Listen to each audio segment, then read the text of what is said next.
Hello, my name is Gracie Daniels, and I wanted to talk to you all about the meat industry and the impact it has on both society and the environment. This research is concerning the meat industry as a whole. Through this research, I have gathered the information to determine the meat industry's effect on both consumers and the environment. There are many different levels to this industry, including, but not limited to, the input of resources, the rearing and raising of livestock, processing and distribution, and lastly, consumption.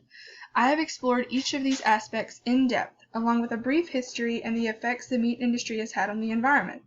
My goal is to better understand the current state of the industry, as well as investigating the possible changes that could be made in an attempt to rectify some of the long-standing issues being propagated throughout the meat industry. All of these issues listed above play off one another to create the monumental issue that is the current state of the meat industry. To understand the issue at hand, it is important to be informed on both the history of the meat industry as well as its current state in the U.S. The meat industry was just one of the many industries that made America the superpower it is today. Originally, due to the scarcity of field hands, cattle roamed free most of their lives, which led to America's cowboy culture. Not until the introduction of mass production in the Industrial Revolution did feedlots come into play. This in turn was the catalyst that changed the very foundation of the meat industry. There is a lot of polarizing information on this particular part of the meat industry. Improved animal welfare, the right technology, and increased business emphasizes how animal welfare is becoming an important, prominent issue. The journal article, Behind a Veil of Scarcity, Animal Abuse, Factor Farms, and Ag-Gag Legislation, states that feedlots have extreme overcrowding, objectively disgusting living quarters, and unbearable exposure to the elements.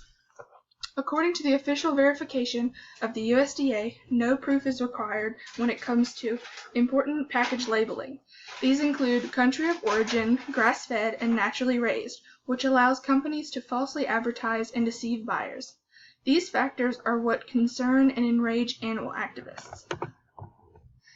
The article, Meat and Global Warming, Impact Models, Mitigated Approaches, and Ethical Aspects, investigates the ethical problem of mitigation of climate change to the extent this change is caused by animal productions. There are various approaches to help solve this issue, such as different technological solutions, including the rotation of grass-feeding lots and the reduction of chemical processing. These offer to reduce most meat consumption to a predetermined level in developed countries while allowing people in developing countries to increase their consumption. This would allow for both a decrease in the environmental footprint being contributed by developed worlds while also allowing undeveloped countries to flourish. The article Meat and Global Warming, Impact Models, Mitigation Approaches, and Ethical Aspects also offers more radical proposals for the reduction of livestock numbers as a whole. Another idea I'm going to expand on is the move toward the amount of meat consumed and purchased. Meat Alternatives Life Cycle Assessment of the most known meat substitutes describe the impact switching to a plant-based meat alternative can have. This particular theory could have the potential to rectify many of the issues posed by the meat industry today. With a meat alternative, the need for meat would go down and, in theory, lessen the amount of livestock needed on a feedlot. Not only does this help reduce the impact of the meat industry and its downfalls, but also the impact that it has on the environment. This would allow more space per animal and less food bought by the meat industry. Food production is projected to increase by 70% by the year 2050. This highlights the importance of environmental impacts connected with the meat industry. Meat Alternative Lifestyle Assessment of the most known meat substitutes describes the production of various meat substitutes, plant-based,